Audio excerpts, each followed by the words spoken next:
राम मंदिर चढ़ावा चोरी के मामले में विपक्षी सांसदों ने संसद में जमकर प्रदर्शन किया। पप्पू यादव साधु वेश में पहुंचे। यहां राहुल गांधी ने उनकी दान पेटी में चढ़ावा चढ़ाया। बात कर लेते हैं इस मुद्दे पर, जिस तरह से विपक्ष के लोग बीजेपी पर हमलावर हैं, तमाम आरोप लगा रहे हैं। हमारे साथ बीजेपी अनुसूचित जाति के राष्ट्रीय अध्यक्ष लाल सिंह आर्य जी मौजूद हैं, उनसे बात करते हैं। लाल सिंह जी, बहुत बड़ा एलिगेशन है चढ़ावा चोरी मामले में, जिस तरह से बीजेपी पर आरोप लगाए जा रहे हैं, सरकार को घेरा जा रहा है। आज पप्पू यादव जिस तरह से आए, राहुल गांधी ने जिस तरह से प्रदर्शन किया।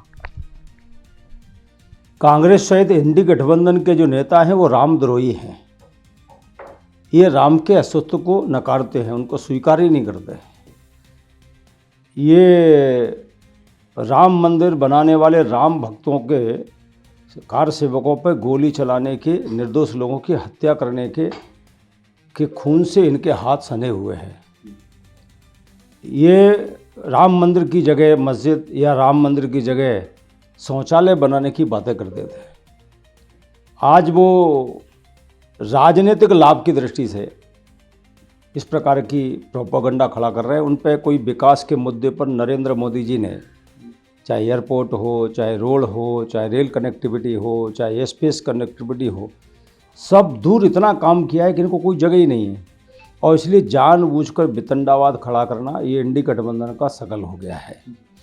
पहले तो ये भारतीय जनता पार्टी का चंदा वाला कोई विषय ही नहीं है। वहाँ एक समिति थी, उस समिति की जो लोग थे उन्होंने ही उसकी जांच करवाई, और जांच में जो दोषी पाए गए हैं उनकी गिरफ्तारी भी हुई है, और उसमें एसआईटी भी गठित हुई है।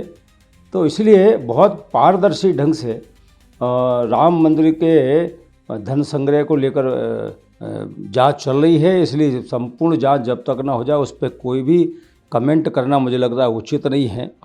और मैं विश्वासपूर्वक कहता हूँ, ये नरेंद्र मोदी जी की सरकार है जिसमें पारदर्शिता, ईमानदारी का कठोरता से पालन किया जाता है। इसी का परिणाम है कि 12 साल में एक भी घोटाला, एक भी भ्रष्टाचार पे दाग भारतीय जनता पार्टी के मंत्री या नेताओं पर नहीं लगे हैं।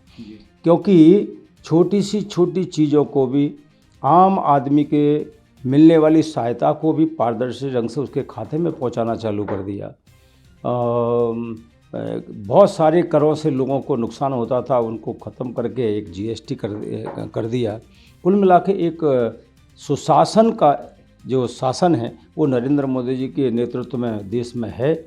और किसी प्रकार की भी कोई भी घटना होती है तो उसको हम लोग गंभीरता से लेते हैं। कोई हमारे माननीय पूज्य संतों के माध्यम से उन सारी व्यवस्थाओं को देखा जा रहा है, और किसी प्रकार से कोई गलत काम ना हो इसकी चिंता साधु संत कर रहे हैं, जो धर्म का नेतृत्व करते हैं, जो समाज का नेतृत्व कर रहे हैं। जी, जिस तरह से पप्पू यादव आए, साधु वेश में आए, और पूरा जिस तरह से उन्होंने वहाँ पे प्रदर्शन किया, उसे किस तरह से लेते हैं? क्योंकि राहुल गांधी ने भी जिस तरह चढ़ावा चढ़ाया वहाँ पर, अगर भगवा कपड़ा पहनते हैं तो मुझे लगता है कहीं ना कहीं उनकी विचारधारा में बदलाव आ रहा है।